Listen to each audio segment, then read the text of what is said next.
Ano? Black mo yun. Ay, hindi niya kabili ko yan. Pabili mo yan? Silver lang naman. Mayama ka.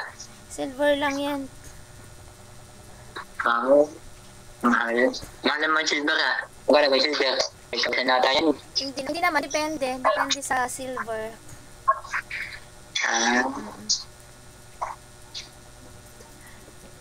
Baka naman paalbong na ng isa dyan. May mga alahas ako. Alam mo ba dati, yung tanging pangarap ko lang nung 16 years old ako nung pumunta ko dito sa Maynila. Parang, syempre, probinsyana, batang isip. Isa lang, pangarap ko lang talaga makabili ng, parang naiingit ako sa mga classmate ko na meron silang alahas, gold. Pero nagka-gold ako noon. Nung graduate ako ng high school, regaluhan ako ng father ko ng yung bilog na gold hikaw, ganito siguro kalaki. Tapos nakablot sa akin yon dito sa Cubao nung nagtatrabaho ko ng pabrika noon. Inablot ng ganon. Tapos yung kabila nahulog sa pagmamadali. Nandito sa akin ang isa, yung isa nadala nung kumuha ng hikaw ko. Ang ginagawa pala nila, di ba nakasakay kami sa jeep, nakabang na sila, pag alis ng jeep sabay nakablot. Parang wala akong ano lang. So, ay, ganun lang nasabi ko, ay. Tapos ganun ako, tapos sinignan ko dito, nahulog yung isa, kinuha ko. Yun. Tapos, yun nga, yan lang ang pangarap ko noon. Na makabili ako ng kompleto, makabili ako ng kwintas, bracelet, tapos sing-sing, hikaw, set siya, kasamang anklet. Nabili ko naman yun. Natupad ko na yung pangarap ko nung nagtatrabaho ko. Kaya lang, habang pala tumatanda yung tao, nadadagdagan yung pangarap mo. Parang hindi ka nakukontento. Mangangarap ka ulit. So, meron na naman akong pangarap. Ano pangarap naman yun? Parang pangarap kong yung makabili kami ng dito, yung kasi talaga yung inuupahan namin dito nung dumating kami dito, maliit lang. Minsan nga, yung, alam mo bahay. Oo. Makamay ka na bahay. Oo, yung inuupahan namin, pag nakatayo ang isa, dapat ang iba nakaupo na. Tapos double dick lang. Tapos minsan, so maliit lang para, kasi nga, nagtitipid. At saka yan, yung dyan sa yung mall na sinasabi ko na alam ko, dyan ako unang nagtrabaho.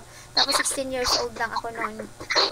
Kagaya na nga nasabi ko sa'yo, habang nagtatrabaho ko sa food court dyan.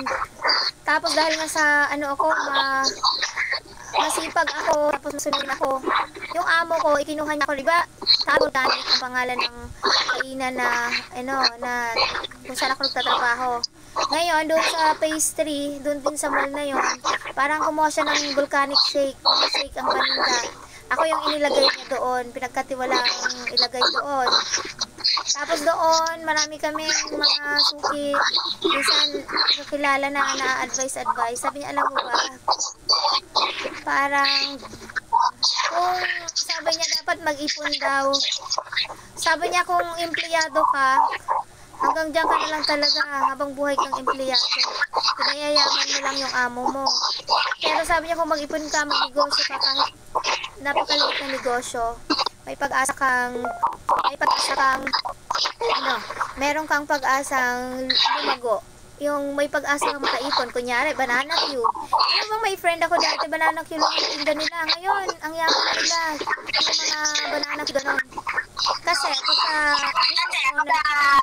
kahit na kunyari mo, nag-start ka ng 1,000, kasi ingatan mo yung yun.